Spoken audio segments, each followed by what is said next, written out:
नमस्कार। आज inner era में आपका स्वागत, अभिनंदन।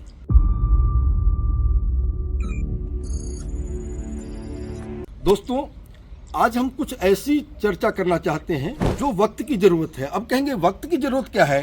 क्योंकि प्रकृति ने हमारे जीवन के लिए, हमारे जीवन को सुलभ करने के लिए ऐसी असंख्य चीजें दी हैं आसपास में जो मुफ्त मिलती है और होती बड़े काम की है।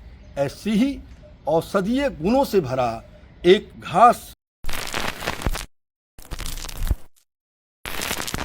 कह लीजिए, ये घास है आपके सामने, ये है पुनर्नवा। दोस्तों, इसको प्रांत विशेष के हिसाब से कई नामों से जानते हैं और पहचानते हैं।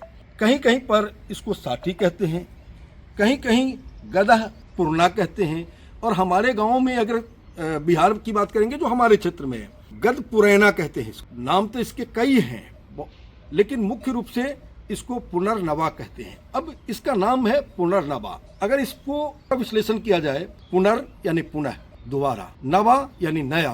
पुनर्नवा एक ऐसा पौधा है जो इस सीजन में, चूंकि ये कम समय के लिए होता है, जब बरसात की बूंदें पड़ती हैं तब ये पौधा आपको दिखना शुरू हो जाएगा, यानी घास। लेकिन 1-1.5-2 महीने में फिर ये समाप्त हो जाता है। अब इसके गुण के बारे में जान करके आपको आश्चर्य होगा कि इसके औषधीय गुण कितने हैं। दोस्तों, ऐसे कई बीमारी हैं, किडनी का हो गया, लीवर का हो गया, खास करके मूत्रवर्धक इसको कहते हैं। मूत्र रोग में, मूत्र रोग के लिए ये बहुत अच्छा काम करता है। बहुत से कंपनियां पुनर्नवा रिष्ट के नाम से, या अब तो चूर्ण के नाम से भी, और बहुत महंगे भाव में 500, 1000, 700 इस तरह से बेचती हैं।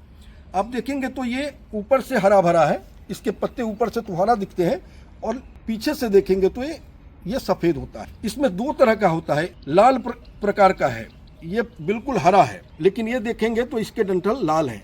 औषधीय गुण लगभग दोनों के समान ही हैं। खाने में भी बड़ा बेहतरीन।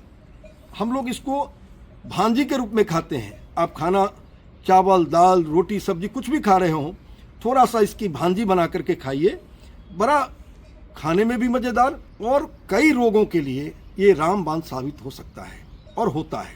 तो ये वीडियो बनाने का कारण यही था। बहुत से वीडियो होंगे पुनर्नवा के बारे में, लेकिन इस वक्त पर चूँकि ये उपलब्ध है आपके पड़ोस में, आपके बाएं, आपके दाएं, आपके खेतों में, आपके खलियान में, इस समय बहुत आसानी से आप अपने घर ला करके इसको भांजी के रूप में, इसको दाल में डाल करके, इसको हर प्रकार से यूज कर सकते हैं। सब्जी में डाल करके, दाल में डाल करके। हाँ, एक चीज़ का ध्यान रखना इसमें ज़रूरी है कि इसको जो महिलाएं गर्भवती हैं उनको इसका सेवन नहीं करना चाहिए, और जिनको बीपी की शिकायत है वो भी डॉक्टर से सलाह लेकर के ही इसका सेवन किया करें।